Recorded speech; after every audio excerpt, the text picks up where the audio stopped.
Bom dia, pessoal. Eu sou Luiz Eugênio, conselheiro da BVCap.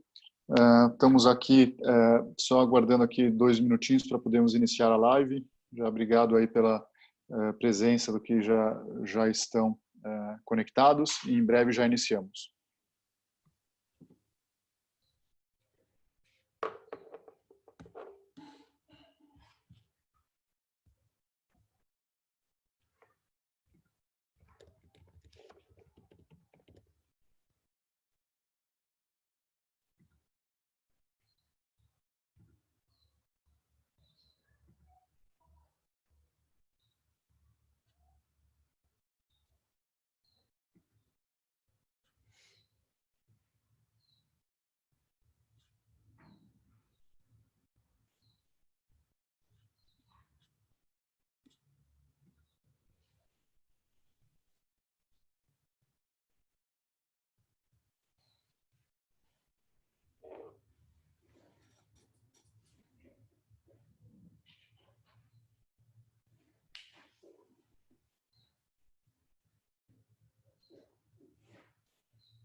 Luiz, você está no mudo.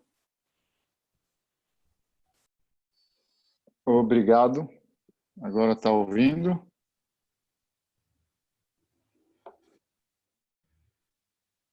Sim, está ok. Ok, legal.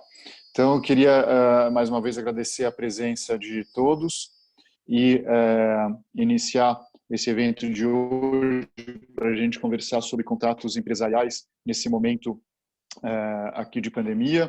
Agradecer de novo o Júlio Neves e o Tosini Freire pela participação e já aproveitar também para comentar que na semana que vem a gente vai ter mais 3 eventos virtuais para falar especificamente das medidas que o governo fez nesse tempo de pandemia, visando aí melhorar o ambiente de negócios e, de alguma forma, amenizar um pouco as dificuldades gerais. Então, a gente vai ter de novo a parceria com o Tosini, parceria também com o Lefosse e com o Matos Filho, em 3 eventos, um para falar sobre aspectos tributários, no dia 22 de abril, às 14 horas, um para falar sobre aspecto trabalhista, no dia 23 de abril, às 14 horas também, e, finalmente, para falar sobre aspectos societários, no dia 24 de abril, às 15 horas.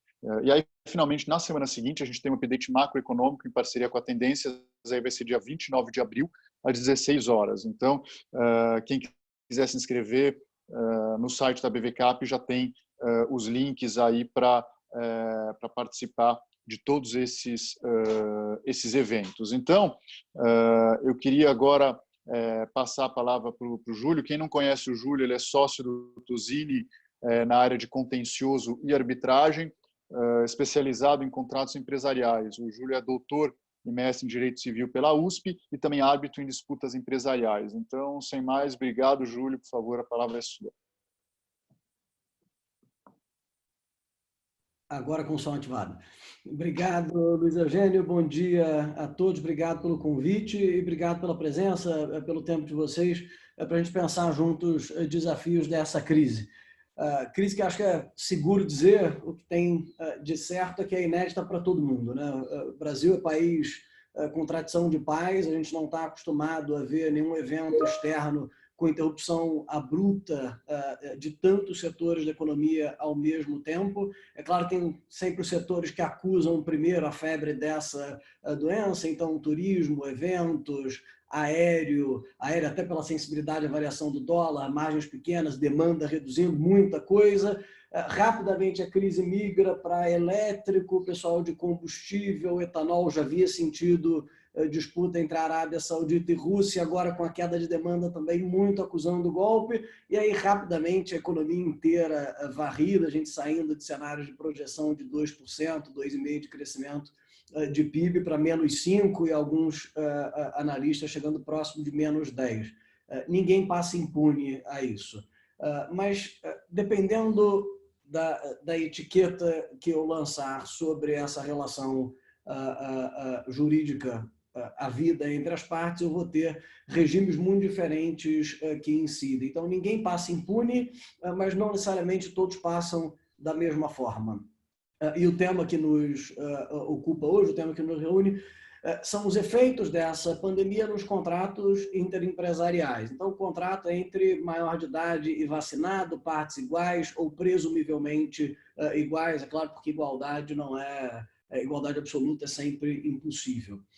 E tem uma grande vedete, eu acho, desde o começo dessa crise, tenho certeza que todo mundo ouviu falar, ou se não ouviu falar, recebeu uma notificação, porque está virando um pouco um super trunfo, um coringa para descumprimentos contratuais, que é força maior. E talvez um outro tema que tem aparecido com muita frequência é onerosidade excessiva em contratos empresariais. No mais das vezes, esses temas são invocados com alguma remota pertinência, porque, de fato, quando você tem uma crise dessa, você tem um evento imprevisível, incontrolável, que tendencialmente impede as partes de cumprirem toda ou parte dos seus contratos, de modo que você tem alguma relevância para a força maior. Quando não impede o cumprimento, torna ele mais difícil, você pode ter alguma relevância para a onerosidade excessiva, mas só chamar esses títulos ou lançar estampado uma notificação resolve pouca coisa, no mais das vezes é só uma licença para não cumprimento. Quando a gente começa a olhar com mais detalhe cada uma das relações, os pressupostos dessas figuras, quais são os efeitos que eu efetivamente consigo extrair, a conversa fica muito mais difícil. O propósito da minha intervenção é tentar traduzir um pouco dessa dificuldade, dividir um pouco dessa dificuldade fora da manchete fácil que já vem circulando nas últimas semanas. E vou começar falando um pouco de força maior. Força maior responde a um princípio que é muito elementar, que ninguém pode fazer o que é impossível, né? Quando eu me vinculo em um contrato empresarial não vai ser diferente nesse ponto, eu abandono o estado inicial, que é de liberdade, para um estado de vinculação a determinado comportamento. Então, vou realizar esse serviço, vou entregar esse produto, essa participação societária, vou produzir essa utilidade econômica mediante uma contraprestação. Para assumir esse comportamento, se o comportamento é impossível na largada, o negócio é nulo, o regime brasileiro tem essa diferença, se o comportamento se torna impossível, depois as partes estão liberadas. E é claro, se o comportamento se tornou impossível por culpa de alguém, eu vou pensar em remédios indenizatórios, se o comportamento se tornou impossível sem culpa de ninguém, eu simplesmente coloco cada um para o seu lado. E a força maior é uma das hipóteses em que o comportamento se torna impossível sem culpa de ninguém. A legislação brasileira, isso não tem um defeito, só uma circunstância, mas o nosso Código Civil, ele pressupõe momentos muito quadradinhos, assim, ele pressupõe um cronograma muito bem escalonado quando cogita de força maior. Ele pressupõe que eu me vinculei em um primeiro momento, eu ia cumprir as obrigações do contrato num segundo momento, e entre uma e outra coisa, entre o momento que eu só declarei a minha vontade de me vincular num contrato e um outro momento que eu cumpriria, esse cumprimento se tornou impossível. E aí as partes estão liberadas e não tem nenhuma dificuldade. A vida não nos dá o benefício dessa simplicidade, né? O cenário em que eu ia vender um determinado produto e entregar daqui a 30 dias, não fiz nada e no dia 10 se tornou impossível a entrega. No mais das vezes, eu preciso fazer perguntas de duas naturezas para começar a entender o efeito da pandemia com mais detalhe no meu contrato. A primeira é, esse incumprimento se tornou totalmente impossível ou parcialmente impossível? Porque, veja, a minha relação, o meu contrato, ter tomado uma cara que eu não imaginava quando contratei e ter uma utilidade meramente residual, não significa dizer que ele se tornou absolutamente inútil, que não tenha nenhuma troca de riqueza. As manchetes dão conta, os primeiros precedentes em volume grande já vão nesse sentido, disputas de locações empresariais, por exemplo, comércio com portas fechadas, instalações fabris, eventualmente inviabilizadas de funcionamento, quando a indústria não é essencial, diz, olha, não vou pagar absolutamente nada, um pouco devagar para o andor que o Santa de Barro, né? 2 passos para trás, não tem nenhuma utilidade, onde está armazenado o seu maquinário? Você espera que exista, pensa no caso dos shopping centers, espera que exista ainda uma estrutura de segurança para evitar que haja saques, exposições a roubos? É claro que sim. Manutenção, assegurar a infraestrutura, combate de pragas, todos esses tipos de cuidados, eles sobrevivem à impossibilidade. Quando a gente pensa até em relações, vamos pensar de investimentos societários, vamos supor que por um qualquer motivo, um closing, entre signing e closing, a gente tenha se visto nessa posição e o fechamento tenha se tornado impossível agora. Tem deveres que sempre vão sobreviver a um impedimento parcial de cumprimento de obrigações, deveres de confidencialidade, eventualmente, se um closing não é possível, se uma transferência de controle agora efetiva não é possível, deveres de manutenção de administração de sociedade conforme os termos de signing. É muito difícil, numa realidade empresarial complexa, é muito difícil que um contrato desapareça completamente e não mantenha consigo nenhuma vinculação bilateral com alguma utilidade, mesmo no cenário da pandemia. E aí o desafio é sair um pouco daquela máxima, e acho que todo mundo mandou ou recebeu uma notificação dizendo precisamos sentar na mesa para conversar, tirar, o desafio é quebrar um pouco esse mindset equivocado da parte credora de sentar na mesa, tomando aquela obrigação prevista no contrato como um ponto de partida. Se ela se tornou total ou parcialmente impossível, esqueçam aquilo. E certamente quebrar o mindset que está sendo muito frequente da parte devedora, de imaginar que você parte de zero. A realidade avassaladora é dessa utilidade residual. Precificar essa utilidade residual agora é um enorme desafio, porque, é claro, ninguém imaginava há 2, 3 meses atrás, ninguém entrou no ano novo imaginando que ia ter que fazer esse exercício agora, mas é um exercício necessário. E é um exercício que serve, quando menos, de uma plataforma inicial para você se engajar em concessões comerciais, em cooperação de lado a lado, para tentar enxergar a luz no fim do túnel, tentar enxergar um regime transitório emergencial de sobrevivência desse contrato para um segundo momento. Esse identificar valor residual da utilidade econômica do contrato é um exercício difícil, mas é um exercício necessário, porque se nós não fizermos, e se o dissenso imperar entre partes contratantes, alguém do judiciário vai dizer, ou alguém de um tribunal arbitral vai dizer, e aí ouçam de alguém que joga nas duas pontas. Esse é sempre o pior cenário. O julgador, mesmo em arbitragem, o julgador nunca tem o conhecimento do negócio, o conhecimento da indústria, o seu controle sobre o seu caixa, sobre a sua estrutura empresarial, ele nunca tem a mesma competência. A resposta vai ser demorada, ela vai dar incerteza e ela não vai responder com a expertise que o dono do negócio sempre apresenta. É claro, há brigas que são inevitáveis, elas são suficientes para manter o meu dia cheio de todos os advogados dedicados à resolução de disputas. Aquelas que são evitáveis, a gente precisa se engajar, e essa pauta de identificar utilidade residual e valor residual do contrato, e a partir dela fazer concessões, tem se provado um caminho de muito sucesso para esse regime transitório. Mas aí tem uma segunda etapa, ainda dentro de força maior, que é um desafio também importante, que é identificar se esse impedimento, seja ele total ou parcial, se ele é temporário ou se ele é definitivo.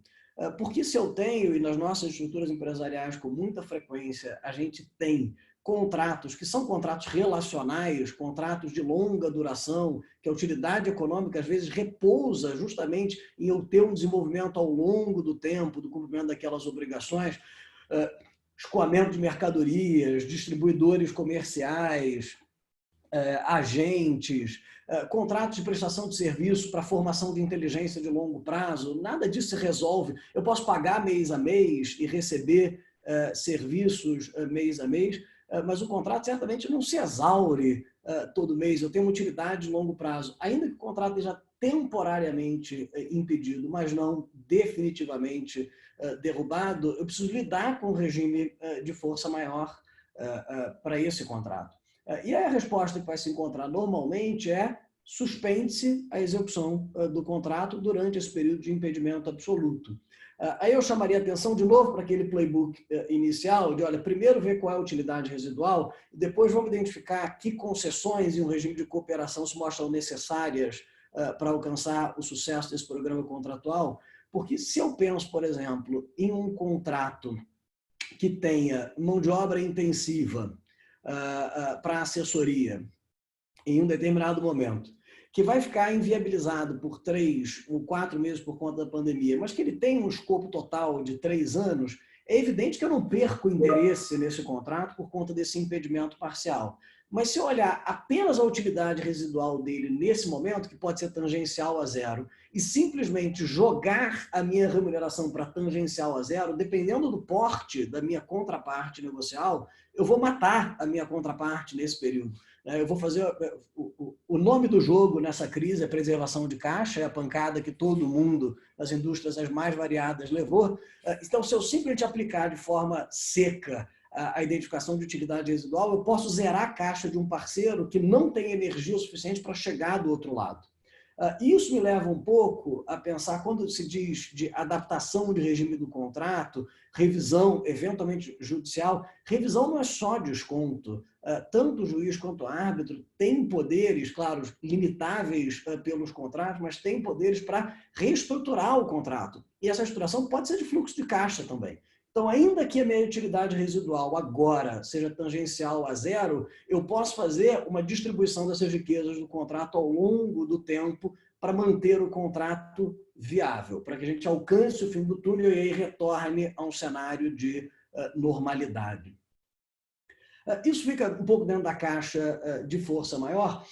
Tem um segundo bloco grande a que eu me referi antes, que é resolução por onerosidade excessiva. A resolução ela vai partir, revisão ou resolução por onerosidade excessiva, tem controvérsia sobre se pode rever ou não, mas tanto o judiciário quanto os tribunais arbitrais, aqui a fonte é sempre mais escassa, porque a gente não tem repositório público, é só a inserção no mercado que nos diz, os dois tendencialmente revisam também, ainda que haja controvérsia sobre essa possibilidade. Eu não vou ter um cenário de impedimento, mas vou ter um cenário de dificuldade muito acentuada para o cumprimento. Um empobrecimento relevante de uma das partes, eventualmente com um benefício muito significativo para a outra parte. Então, aquele equilíbrio do investimento que a gente fez no primeiro momento está completamente distorcido. Isso pode acontecer, de novo, nos setores os mais variados, né? Fornecimento com oscilação grave de valor de insumos. Eu posso estar num momento de um M&A entre signing e closing, com preço definido, mas ainda não pago. E posso ter tido, por conta da oscilação da previsão da economia, uma desvalorização ou uma valorização desse ativo para múltiplos que não foram imaginados pelas partes. O apetite de intervenção nesses casos vai ser muito menor, mas não é absolutamente impossível. Que faço, então, com esses contratos? Olha, se tornar absolutamente insuportável a manutenção desse contrato, via de regra você consegue romper, se liberar do contrato absolutamente. Se, no entanto, o propósito for de revisão do contrato e não houver uma regulação específica, uma cláusula MAC, por exemplo, para absorver e filtrar a liberdade do Poder Judiciário ou do Tribunal Arbitral para reequilibrar esse contrato, as partes estão expostas a um risco de instabilidade nesse fluxo prestacional muito relevante. De novo, nosso aconselhamento tem sido de engajamento, de entender o pleito da contraparte. E, de novo, especificamente com relação a investimento, M&A, a margem é substancialmente menor conforme a complexidade do negócio. Um debate que tem ocorrido com muita frequência e que também deriva um pouco daquela máxima de que o código pensa em cenários muito bem organizados no tempo e a vida não segue o roteiro do código, diz com perdas irrecuperáveis decorrentes de um contrato para o qual o contrato que foi atingido por força maior ou por uma liberação que se tornou essencialmente oneroso, o cumprimento dele era demasiado pesado. A que eu estou me referindo? No mais das vezes, em se tratando de um contrato de estrutura complexa, entre o momento da assinatura e o momento da efetiva prestação, da entrega da utilidade, da prestação de serviço, da entrega da mercadoria, do insumo na cadeia produtiva, vai haver uma série de atos que são preparatórios a esse cumprimento. Isso acho que é quase intuitivo. Acontece que, se sobrevém uma dessas causas de liberação de contratos empresariais antes do efetivo cumprimento, pode parecer, como uma primeira resposta, que todas aquelas despesas que uma das partes incorreu na preparação para esse cumprimento ficam exclusivamente suportadas por uma dessas partes. Essa é uma manchete, vou pensar num exemplo muito trivial, eles não são exemplos da vida real, mas são úteis para ilustrar. Pensou no contrato de fornecimento de determinada utilidade para a qual o fabricante já tem adquirido os insumos específicos para a formação daquele produto. Insumo no estoque, pedido firme de compra cancelado. Que faço com esses insumos? Consigo ou não consigo me ressarcir desse investimento específico que foi realizado? E esse insumo pode ter a natureza a mais variada. Rompi negociações porque o mercado mudou drasticamente, não estou disposto a avançar. Esforço com honorários de escritórios, auditoria, advisors. Agora que os negócios desandaram, ou vou precisar reduzir substancialmente escopo, ou vou precisar reduzir substancialmente remuneração, essas despesas que foram feitas pensando num cenário de normalidade, o que faço com elas? Tem um princípio geral de direito privado que é que a riqueza, sem culpa de ninguém, a riqueza perece no patrimônio em que ela está. Então, teoricamente, dando exemplo muito trivial, se eu me comprometo a fazer uma simples venda do meu telefone celular e no caminho para a entrega desse telefone celular eu sou roubado ou ele cai e se destrói, o prejuízo é exclusivamente meu. Esse princípio não é pensado para um cenário em que eu já me engajei no cumprimento do contrato. Ele é pensado para aquele cenário inicial de inércia. Eu apenas me comprometi com o cumprimento, eu já tenho essa utilidade no meu patrimônio e eu perdi essa utilidade antes de entregá-la à minha contraparte, seja ela um bem corpóreo ou uma utilidade intelectual. Ele não é pensado para um cenário que, a partir do vínculo contratual, eu busquei utilidades, eu mudei meu patrimônio, eu me movi, eu agi para gerar aquela riqueza e chegar no momento de entrega. O que faço, então? A jurisprudência, nesse ponto, ela é errática, ela é caótica. Mas a gente propõe 3 critérios que respondem respondem à mesma lógica e dão, dada a sua diferença fática, dão soluções diversas. Uma despesa indenizável, essa é a máxima que vai guiar cada uma das nossas reflexões, uma despesa indenizável ela tem que ser decorrente do cumprimento de um dever, de um vínculo contratual. Vamos ilustrar a partir de exemplos mais concretos. Tem uma categoria de despesas que no trato empresarial nós incorremos, que são despesas que a gente pode definir como despesas autointeressadas na minha estrutura empresarial. É a circunstância de eu ter um computador, material de trabalho, um espaço de trabalho, livros, no caso da atividade de advocacia, para que eu possa deles me valer. São aquelas despesas que qualquer empresário precisa incorrer para se afirmar empresário, para participar do jogo. Essas despesas, por definição, elas incluem folha, também maquinário. Essas despesas, por definição, não são indenizáveis em nenhum contexto. Se eu tiver um maquinário específico, comprado especificamente para um contrato que só atende um cliente, isso vai cair em outra categoria. Mas essas despesas que são aquelas coisas que discernem alguém que é um outsider para alguém que é parte do mercado, que é um player de uma determinada indústria, essas não são despesas especificamente decorrentes de um contrato, ainda que, é claro, em qualquer estruturação de atividade empresarial, como eu viso atividade econômica que gere lucro, elas indiretamente se conectam a essa atividade econômica. Se um empresário está rasgando dinheiro. Mas elas não são um desdobramento específico de uma vinculação direta com uma contraparte negocial. É aquilo que me faz ser um empresário, um player do ramo. Esse tipo de despesa nunca é indenizável. Despesas de insumos gerais, como mão de obra, luz, insumos energéticos, maquinário, metro quadrado, esse tipo de despesa está fora da mesa no momento de renegociação. ainda que eu possa levar em conta o peso que a minha contraparte está carregando naquele momento de calibrar fluxo de pagamento, de tentar assegurar a sobrevivência para o sucesso do programa contratual. Mas essa despesa não é diretamente indenizável. Ela pode apenas ser um elemento da minha atividade econômica que eu vou tomar em conta quando renegociar o contrato. Mas indenização, cheque, porque rompi um pedido de compra, rompi um negócio que estava em andamento, sem dúvida não é o caso. Existe um outro tipo de despesa que é fácil também de discernir, porque ela está na ponta oposta. São despesas incorridas no interesse de um contrato e por ordem específica de um contrato. Então, não são insumos em geral, mas são insumos adquiridos de acordo com as direções do contrato para atender aquele pedido contratual. Tem um jeito fácil de dizer isso de maneira mais palpável, que é, olha, é aquela despesa que, se a minha contraparte comercial tivesse incorrido antes de eu dar o de acordo, antes de eu firmar meu compromisso, eu chamaria aquele sujeito, aquele empresário de precipitado. Puxou o gatilho antes da hora, imagina, está sendo irresponsável com as próprias despesas. Mas se ele não fizer isso depois do momento em que eu fechei o contrato, eu vou chamá-lo de irresponsável. Ele está deixando de atender a uma providência preparatória ao cumprimento do contrato que expressa ou tacitamente decorre do contrato. Entre signing e closing, todo mundo vai fazer aprofundamento de due diligence. Entre o momento em que eu faço um pedido com uma especificação exata de fornecedor, de matéria-prima, de fonte de matéria-prima, com controle de origem, e o momento que eu recebo o produto final, eu espero que o empresário faça o procurement com aqueles prestadores que eu eventualmente cadastrei para que ele me entregue a mercadoria com aquela fonte esperada.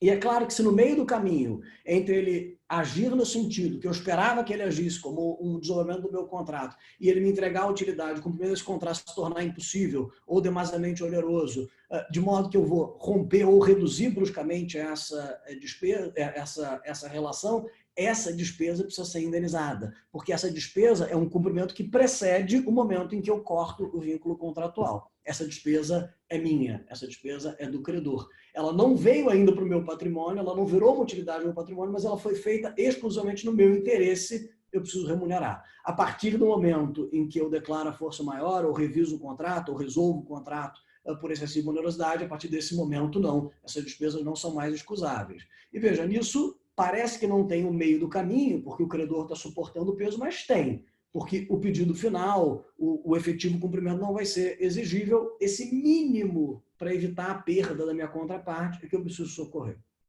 E tem uma coluna do meio aqui, que é uma coluna difícil, que são aquelas despesas feitas especificamente para um contrato, mas não como uma imposição daquele contrato, não como um desdobramento necessário daquele contrato, mas porque eu, empresário, decidi que eu só ia incorrer naquela despesa quando eu tivesse demanda garantida. Essas despesas não são causadas pelo contrato, elas são causadas pela minha estruturação empresarial quando decido contratar. Então, de novo, para dar um exemplo muito trivial, se eu peço um fornecimento de agendas Moleskine de alguém, de um determinado vendedor, e ele, depois de receber o meu pedido, importa essa mercadoria para fazer o atravessamento, olha, isso é uma escolha exclusivamente dele, tê-la ou não em estoque. Não é um desdobramento natural do meu contrato, não é uma imposição natural das melhores práticas da minha indústria que ele incorra naquela despesa apenas quando receber um pedido.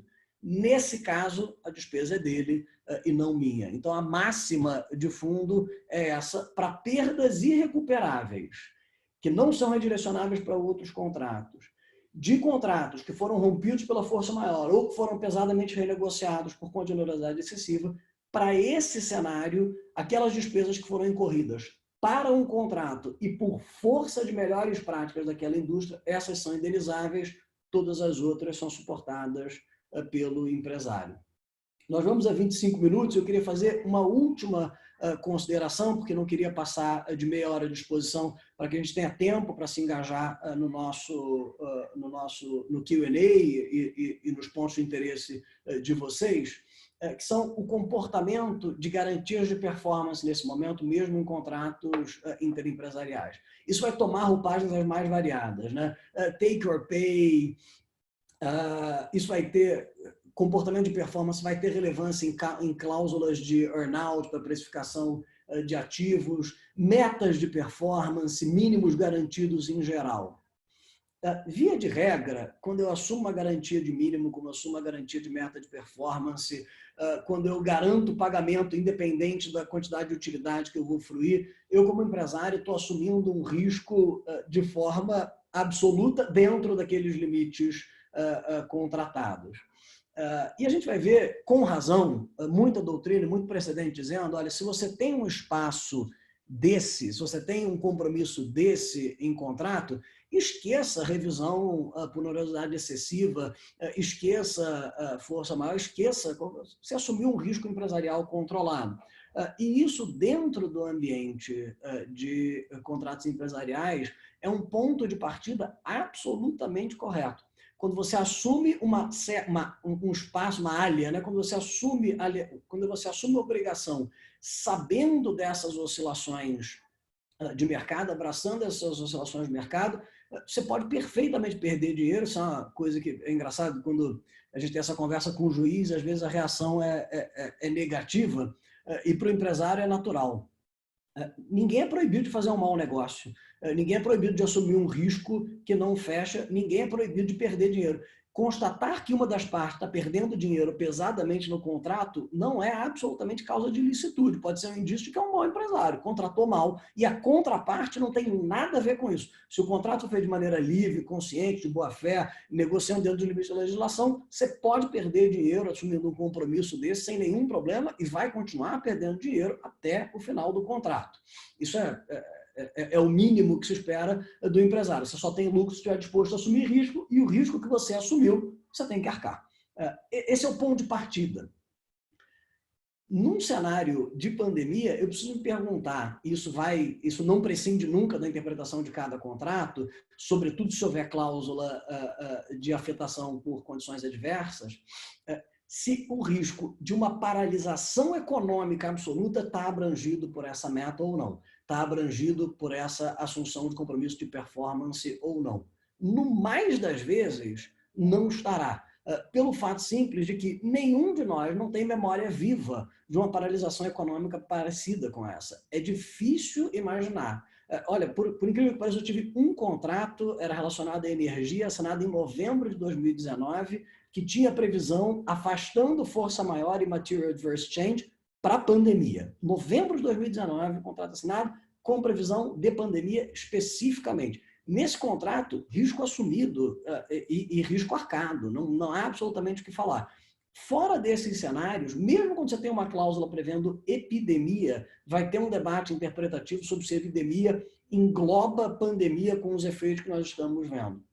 Então, para esse caso, para o cenário em que nós estamos, nós temos que estar preparados para uma mitigação, para alguma concessão, a partir desse princípio que eu insisto é perfeitamente válido. Risco assumido é risco honrado por empresário. A dúvida é, mesmo nesse caso de metas com linguagem muito forte, com linguagem muito extrema, esse risco pandêmico foi ou não assumido? Eu me arrisco a dizer, das análises de contratos que temos feito, via de regra, não terá sido assumido. E nas negociações nas quais já nos engajamos para cláusulas de take or pay, para metas, nós temos percebido, e nos engajamos dos dois lados da mesa, nós temos percebido um apetite de flexibilidade muito grande para definir esse regime transitório e aí depois sim voltar num cenário de normalidade às metas inicialmente estabelecidas.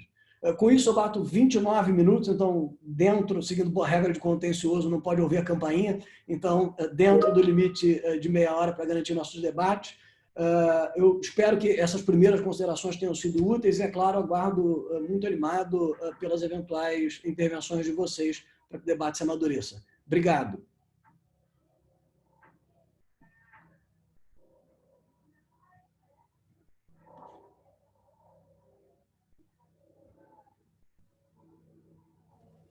Obrigado, Júlio.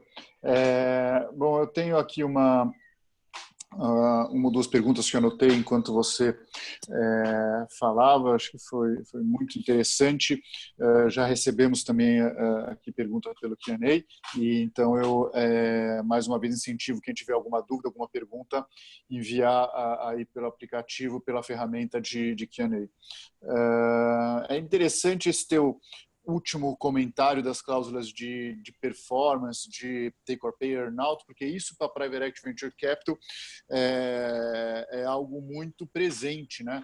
Seja quando você vende uma empresa e aquele valor efetivamente recebido ele vai estar de alguma forma ajustado, parte dele sujeito à performance da empresa ali depois do momento da venda, ou seja, na entrada, muitas vezes, quando você entra, você tem muitas vezes aportes de capital vinculados ao atingimento de metas, ou seja metas financeiras, seja metas operacionais, né? Ou muitas vezes também ajustes de participações que são diluídas ou que são incrementadas conforme a performance da empresa, ali tentando fechar gaps de valuation do início da negociação. E acho que, como você bem falou, quer dizer, nesse momento acho que é necessário ter flexibilidade. Pela minha experiência com Private Equity Venture Capital, principalmente quando você está como fundo fazendo um contrato de investimento, né? Porque você já fez parte do teu desembolso, ou já fez o desembolso inteiro, mas vai ter que ter ali um ajuste de participação com base na performance aí do período, e você vai, obviamente, muitas vezes poder querer exigir um cumprimento de um contrato, mas, por outro lado, você está entrando num investimento que, eu brinco muitas vezes, tem analogia com o casamento, né? Você vai ficar junto com aquele empresário, com aquela empresa durante alguns anos, em média no Brasil, aí a estatística mostra durante 5 anos, e se esse relacionamento azedar no começo, certamente a minha experiência é que vai ser muito difícil que você consiga ter um investimento exitoso no final. Quer dizer, o relacionamento ali do investidor com os acionistas da investida, com o management da investida, ele é crítico para o trabalho do fundo de private equity ao longo dos anos. Então, aí não tem jeito, você vai ter que sentar na mesa e vai ter que conseguir chegar num bom termo, porque senão o risco de você perder esse investimento é muito grande. Quando você entra em discussão societária, em briga societária, ainda mais nos primeiros anos do investimento, é a receita para o problema, né? Então foi muito bom esse teu comentário. A tua ponderação acho que é bem no ponto, Luiz Eugênio, porque é engraçado porque como isso pode se comportar de maneira muito diferente, né? Se eu fiz um determinado investimento visando metas, eu posso estar olhando agora para um cenário que distorce a fórmula que eu fiz na largada, sobretudo se a indústria que estiver entrando está sofrendo uma turbação temporária mesmo. Então ela está na franja da crise, ela tomou aquela pancada, mas no fundo se eu tivesse sentado na mesa num primeiro momento, antevendo esse movimento de crise, eu diria, não, gente, a gente precisa mudar a fórmula aqui, porque senão vai distorcer o resultado. O negócio continua bom, o negócio continua rentável, a curva de recuperação vai ser em V nessa indústria, e se eu tomar em conta só essa janela, dependendo dos meus marcos de revisão do investimento, eu vou precipitar uma porta de saída que não faz sentido no racional econômico. Pode ser, no entanto, que a cláusula, dependendo da indústria, pode ser, no entanto, que a cláusula esteja fazendo exatamente aquilo que ela foi desenhada para fazer. Porque eu fiz um primeiro movimento de investimento, mas aquela indústria, aquele investimento, a partir da crise, desceu para um patamar que, para mim, é inaceitável. E não vai retornar para um patamar que faça sentido na posição de investidor. E aí, o fato de a crise ter sido aguda só acelerou, traduziu de maneira mais rápida uma mudança de cenário econômico que quer me dar mobilidade como investidor para me movimentar. E aí, nesse caso, a cláusula não vai ter funcionado mal, ela vai ter funcionado excepcionalmente bem, dada a mudança da economia. Então, esses são desafios muito relevantes, mas acho que, no fundo, a resposta vai ser sempre a mesma e é a sua, né? Ninguém anteviu essa cláusula, ninguém anteviu esse cenário. Todo mundo precisa tentar e precificar isso na mesa de novo. Tem método específico para precificar, fiz algumas considerações de maneira geral, isso muda, claro, de indústria para indústria. Tem método para precificar e sempre que a precificação sai da mesa negocial para entrar num cenário de resolução de disputas, ela perde muito de qualidade. Não quero nem pensar em judiciário, no mais das vezes a gente vai ter cláusula compromissória nos investimentos, porque judiciário, imagina, cada julgador do Foro Central aqui de São Paulo, meu sotaque não é paulista, mas há 11 anos São Paulo é minha casa. Se eu for aqui no João Mendes, cada jogador tem 1.400 casos e nenhum deles nunca abriu um balanço, né? Então, assim, imaginar que vai sair alguma precificação boa dali é um otimismo que não tem cabimento. Mas mesmo em arbitragem, a dificuldade é muito grande. Reconstruir racional econômico com assistente técnico, com perito, um cenário de advogados na sala, certamente só advogados na sala, certamente não é o melhor exercício.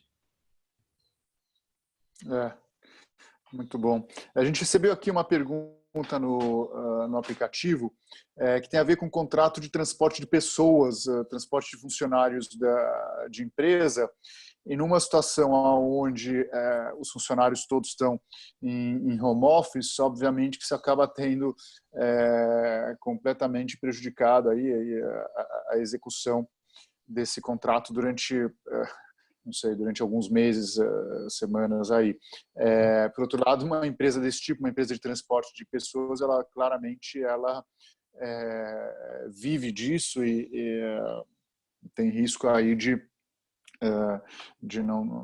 ficar sem caixa e de sobrevivência aí, obviamente, se todos os contratos forem suspensos. Então, a pessoa pergunta aqui se o ideal seria, nesse caso, negociar valores e não suspender.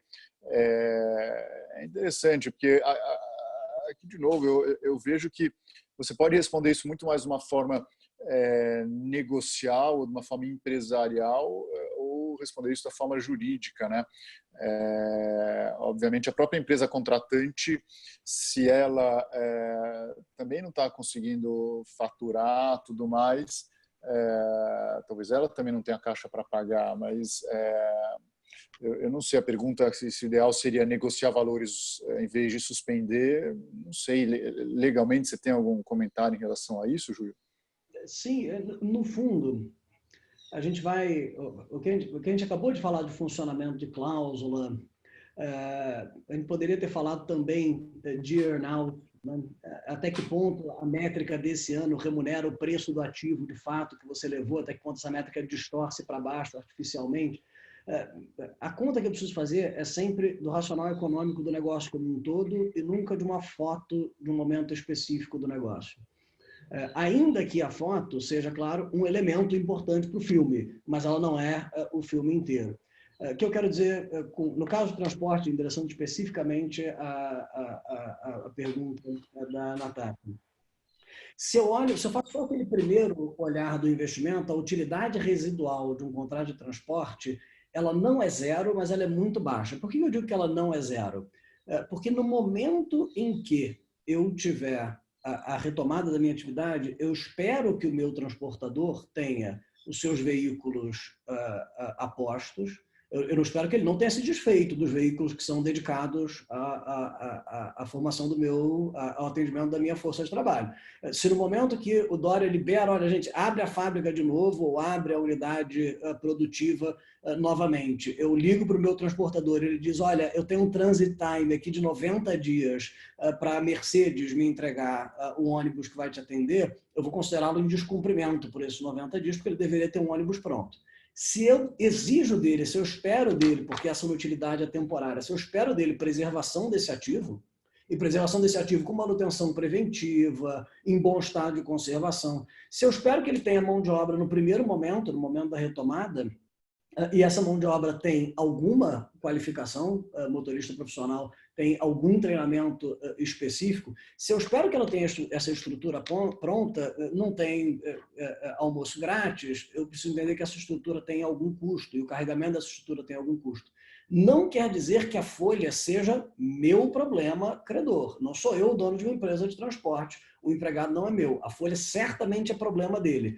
Mas eu não posso olhar para esse contrato só para os 3 meses ou 4 meses de suspensão. Eu preciso olhar, esse contrato tem prazo? São 4 anos. Pois bem, nesses 4 meses a utilidade residual é muito baixa, mas eu preciso garantir um contrato que seja viável por aqueles 4 anos. Como é que eu reprecifico isso? Claro, com uma depressão muito relevante nesses meses, sem dúvida. Com uma depressão muito relevante nesses meses. Um pedaço talvez tenha só um deslocamento para ajuste de fluxo de caixa nos próximos meses. Eu posso descontar um pedaço agora e fazer um pequeno incremento conforme as atividades se retomem para que o contrato seja suportável pelas duas partes. Posso. E se isso não for objeto de acordo, um eventual julgador pode se valer de todas essas ferramentas para reequilibrar o contrato. Mas, no fundo, o que eu quero estressar eu preciso olhar o momento para essa primeira calibragem, mas depois eu preciso dar um passo para trás e olhar a operação econômica inteira para garantir que aqueles números da operação econômica como um todo continuam parando de pé. E nessa segunda etapa é que eu faço essas concessões comerciais. O direito não tem fórmula pronta para isso. Imagine se o direito civil inserisse uma fórmula com percentual para isso. Com uma variação dentro da mesma indústria, dependendo do porte das partes, a fórmula já não faria sentido, né? A gente tem um projeto de lei agora em curso, ele já foi aprovado pelo Senado, está na Câmara, é o 1179. Deve estar no radar de todos nós, tudo indica que ele vira lei. Porque na redação tem gente muito pesada de Brasília. Tem o Toffoli pelo STF, o Antônio Carlos, ministro Antônio Carlos pelo STJ, e da AGU e do Conselho Nacional do Ministério Público, um professor aqui do Largo São Francisco, Otávio Luiz Rodrigues Júnior, muito competente, tem um livro específico sobre revisão contratual em momentos de crise. Então, essas penas, as canetas que estão no projeto são muito pesadas. O projeto entrou com críticas e elogios, mas na base um bom projeto. Ele saiu do Senado para a Câmara com uma emenda totalmente populista, ela foi apelidada de emenda Uber, que impôs uma redução em pelo menos 15% da remuneração retida pelos operadores de plataforma de transporte, transferindo esses valores para os motoristas. É claro que esse motorista, gente, é gente muito simples, que está numa posição muito delicada agora socialmente. Você tem uma certeza que você não resolve esse problema fazendo transferência de renda de empresário para motorista.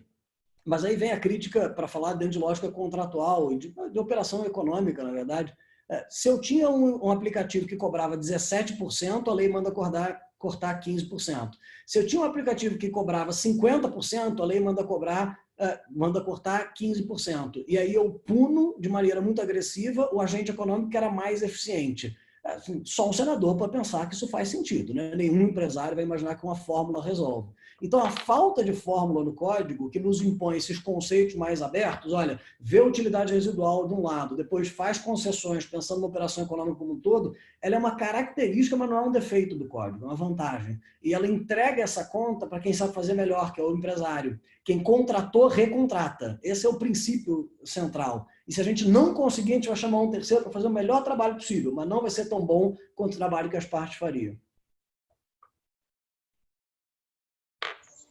Legal.